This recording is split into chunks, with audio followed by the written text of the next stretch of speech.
नमस्कार बंधुरा रूपास किचेने सबाइके स्वागतम।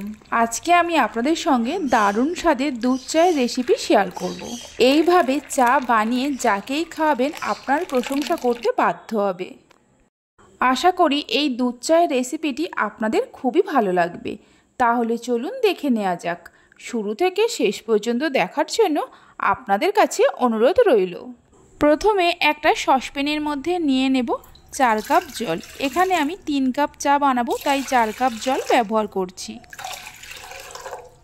জল দেওয়ার পর গ্যাসের ফ্লেমটা হাইতে করে জলটা হালকা গরম হওয়া পর্যন্ত অপেক্ষা করব। জলটা যখনই হালকা গরম হবে জলের মধ্যে দিয়ে দেব যে কাপ মেপে জল নিয়েছি ওই কাপেরই 1 কাপ গুঁড়ো দুধ। গুঁড়ো দুধটা জলের সঙ্গে ভালো করে মিশিয়ে নেব, কোনো রকমের দলা না থাকে।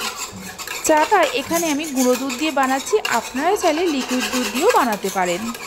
গুঁড়ো দুধটা জলের সঙ্গে ভালো করে মিশিয়ে নেওয়ার পর এর মধ্যে কিছু মশলা দিয়ে দেব। এখানে আমি 3টে লবঙ্গ, 3টে এলাচ, 1 টুকরো দারচিনি আর 4-5টা গোলমরিচকে থেতো করে নিয়েছি। হাফ ইঞ্চি আদা নিয়ে গ্রেট করে দিয়ে দেব। আপনারা চাইলে আদাটা থেতো করে নিয়েও দিতে পারেন। এবার সব কিছুকে মিশিয়ে নেব। সব কিছুকে মিশিয়ে নেওয়ার পর বাড়িতে যে ছোট চামচ থাকে ওই চামচের 2.5 চামচ চা দিয়ে দেব। চাটা দেওয়ার পর গ্যাসের ফ্লেমটা হাইতে করে সব কিছু ফোটা পর্যন্ত অপেক্ষা করব। যখনই সব কিছু ফুটতে শুরু করবে গ্যাসের ফ্লেমটা মিডিয়ামে করে মিনিট 5-6 সময় ধরে ফুটিয়ে নিতে হবে। এই চা একবার বানিয়ে খেলে বারবার খেতে মন চাইবে। চাটা ফোটার সময় 2-1 মিনিট ছাড়া ছাড়া এইভাবে নাড়াচাড়া করতে হবে। মিনিট 5-6 ফুটিয়ে নেওয়ার পর দেখুন চায়ের কালারটা আগের থেকে অনেকটা চেঞ্জ হয়ে গেছে। এবার এর মধ্যে দিয়ে দেব চিনি। এখানে আমি 1.5 চামচ চিনি ব্যবহার করছি। আপনারা চাইলে চিনির পরিমাণটা বাড়িয়ে কমিয়ে নিতে পারেন। চিনি দিয়ে চিনিটাকে মিশিয়ে নিয়ে আরও মিনিট 3-4 সময় ধরে ফুটিয়ে নেব। আপনারা চাইলে এই চাটা চিনি ছাড়াও বানাতে পারেন।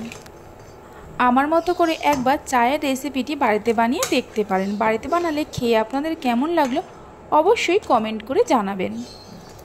চিনি দেওয়ার পর মিনিট 3-4 সময় ধরে ফুটিয়ে নেওয়া হয়ে গেছে। দেখুন চায়ের কালারটা কত সুন্দর হয়েছে। চা তৈরি হয়ে গেছে। এবার কাপের মধ্যে চা ঢেলে নেব। আমার রেসিপি যদি আপনাদের ভালো লেগে থাকে অবশ্যই একটা লাইক করবেন, বন্ধুদের সঙ্গে শেয়ার করবেন। ভালো লাগলে চ্যানেলটি সাবস্ক্রাইব করে পাশে থাকা বেল আইকনটি প্রেস করবেন নতুন রেসিপির আপডেট সবার আগে পাওয়ার জন্য। তাহলে চলুন ভিডিওটা আমি এখানেই শেষ করছি। আপনারা সবাই ভালো থাকবেন, সুস্থ থাকবেন। ধন্যবাদ।